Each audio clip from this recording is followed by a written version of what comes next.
Bonjour, bonsoir.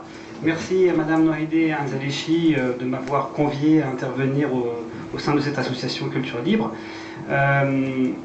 Donc ce soir simplement je vais vous présenter un petit peu mon parcours et la démarche que j'ai engagée il y a de longues années. Et voilà, donc il se trouve que voilà, donc je vais m'appuyer sur ce document. Donc l'origine de ma démarche, comme vous le savez, je suis comme vous d'origine iranienne. Vous êtes, je crois, tous iraniens à peu près. Et effectivement, comme Madame Anzalechi a eu la gentillesse de me présenter tout à fait en détail, je ne vais pas insister là-dessus maintenant, parce qu'effectivement j'ai eu la chance d'étudier dans différents pays européens, effectivement, à Paris d'abord, à Bruxelles, à Salzbourg, puis à Mayence en Allemagne. Voilà, ce qui était intéressant, je crois que cette origine iranienne et ce parcours aussi m'ont donné un regard différent sur le monde et probablement ont éveillé ma sensibilité d'une autre manière. Sensibilité qui était peut-être qui a été développée pas mal sur le ressenti des minorités, de ceux qui vivent des différences et aussi peut-être parfois l'injustice. Quand on est, vous savez, quand on arrive en France et qu'on est un enfant, je pense que qu'on est isolé de sa famille, qu'on quitte un pays dans lequel on a été heureux. J'étais très heureux en Iran avec toute ma famille. Ça constitue un défi, une épreuve, donc c'est quelque chose qui est important et je pense que ça génère une capacité d'empathie par rapport à tous ceux qui peuvent vivre des expériences complexes.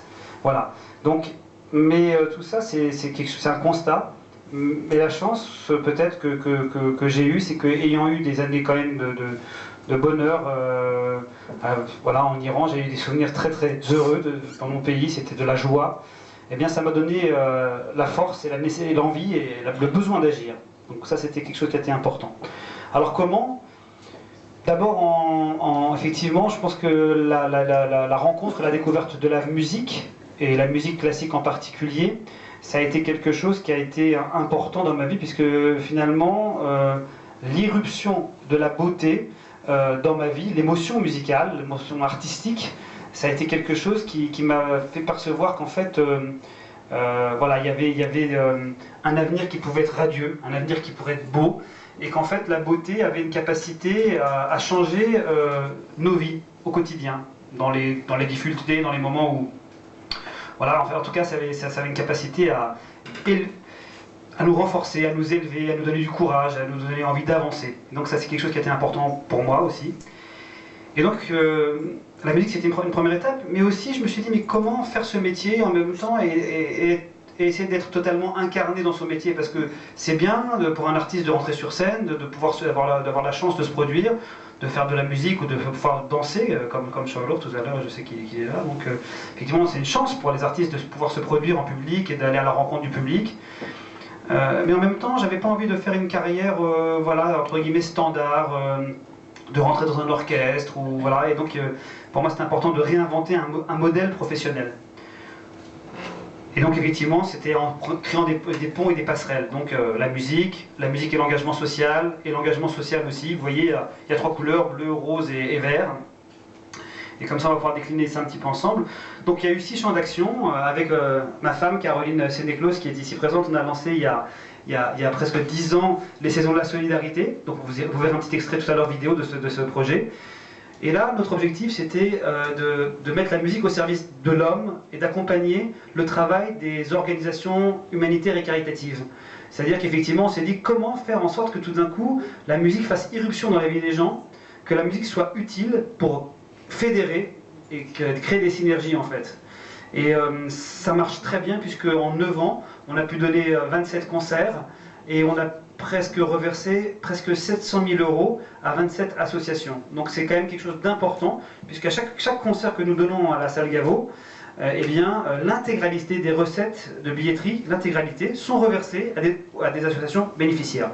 Et ça grâce à des entreprises qui sont les mécènes de la soirée. Voilà. Et puis effectivement, il y a un autre champ d'action, qui, vous l'avez dit tout à l'heure, chère madame, des concerts pédagogiques. Pendant 5 ans, nous avons aussi développé des concerts à destination des jeunes de banlieue. Donc effectivement, ça c'était important aussi, puisqu'on a fait venir chaque fois 500 enfants. Donc il y a eu 2500 enfants qui chaque année sont venus à la salle Gaveau, dans une très belle salle parisienne, assister à un concert pour eux, en partenariat avec le ministère de l'Éducation nationale. Et là aussi, c'était important. Pourquoi? C'était mon message, c'était de dire, voilà, vous savez, je vis en France comme vous, vous êtes des enfants, vous êtes d'une origine différente de la majorité des Français. Eh bien, cela peut être un atout. Et profitez de la chance qui vous est donnée d'être en France, de vivre dans un pays quand même démocratique, avec la liberté. Il y a quand même, on a accès à la culture, on a accès à l'éducation. Et saisissez vos chances, soyez fiers de vos origines et soyez fiers aussi de pouvoir grandir dans un pays qui vous permet de vous exprimer et de vous accomplir. Voilà. Et puis, donc ça, ce sont effectivement ces champs d'action liés à la musique, mais avec du sens déjà. Nous avons développé également depuis plusieurs années, 5 ans avec Caroline, les Escapades musicales, qui sont le festival du bassin d'Arcachon. C'est un festival qui a rencontré, je vous en dirai un mot tout à l'heure. Les concerts en blanc, qui ont été créés avec la complicité des dîners en blanc, vous savez, c'est une surprise. On propose à des gens de venir écouter un concert dans un site extraordinaire. Ça peut être par exemple les jardins de l'ambassade d'Italie, ou on a joué également au cœur de l'école militaire, c'est-à-dire qu'on a convaincu le général, le chef d'état-major des armées françaises, d'ouvrir l'école militaire pour accueillir un public qui viendrait tous habillés en blanc. Et on ferait un concert et chacun apporterait une bouteille de quelque chose et à la fin on fait une petite fête, enfin on boit un petit verre ensemble, on partage de l'amitié. Voilà, et puis effectivement, j'avais organisé en 2002 la première tournée d'un orchestre occidental en Iran depuis la Révolution. Ça avait été couplé à un voyage musical et la découverte de notre pays pour un public français. Ça avait été à l'époque un très grand succès puisqu'il y avait eu 90 personnes qui s'étaient inscrites et qui avaient suivi l'itinéraire musical que j'avais préparé avec mes 20 musiciens. Et donc, quasiment à chaque étape, il y avait un concert qui avait été donné. Et donc, le public français avait pu aller à la découverte de notre pays. Donc, on a commencé par Téhéran, à l'Opéra Téhéran, on était parti ensuite à Kermon, et on avait donné un concert à la citadelle de Bam, Al-Gebam. C'était extraordinaire. Et puis après, nous avions fait la route de la soie, nous étions allés près de Yazd, et là on avait donné un concert dans un caravansérail. J'avais invité un grand maître qui était Ali Akbar Morodi à faire un concert de musique traditionnelle persane. C'était fantastique. Et puis nous étions allés ensuite jusqu'à Esfahan, et puis Shiraz. On avait des concerts à chaque fois à l'université, dans différents lieux. Et puis ainsi que, bien sûr, tout le monde avait visité Persépolis et Nar el-Rostam. Enfin, ça a été un voyage fantastique. Voilà. Et puis, le dernier projet, donc effectivement, que je mène, et là, ça concerne nos compatriotes, nos jeunes compatriotes en Iran. C'est un projet de boursier pour les Iraniens. Voilà. Alors, les saisons de la solidarité, vous l'avez compris, enfin, je ne vais pas rentrer dans le détail, ça permet effectivement de faire venir 800 personnes à la salle Gaveau en moyenne et de reverser l'intégralité des recettes.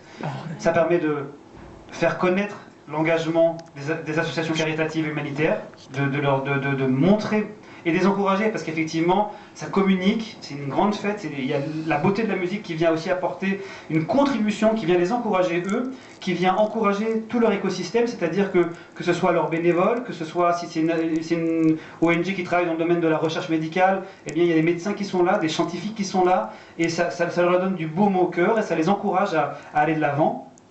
C'est aussi pour les associations l'occasion de faire venir les entreprises qui les soutiennent, donc ça les valorise auprès de leur soutien financier, de leurs donateurs particuliers. Et pour les musiciens également, c'est mettre un supplément d'âme dans leur démarche artistique. C'est très important aussi tout ça. Voilà, donc ça c'était... évidemment pour l'entreprise, c'est une belle visibilité, c'est une opération de mécénat croisé, c'est-à-dire qu'en soutenant la culture, la musique, ils se tiennent également la solidarité, donc c'est quelque chose qui rencontre, comme je vous le disais, un vif succès. Un petit extrait musical, peut-être une petite vidéo. Si ça marche. Inch'Allah, ça marche. Si tu veux le voir. Le son va être ce qu'il est. Non, c'est... On va mettre le microphone. Oui, je vais le dessus. Ça marche. Ça va marcher. Oui, ça marche. Désolé, pas de son. Ah, mais les mains se coupent.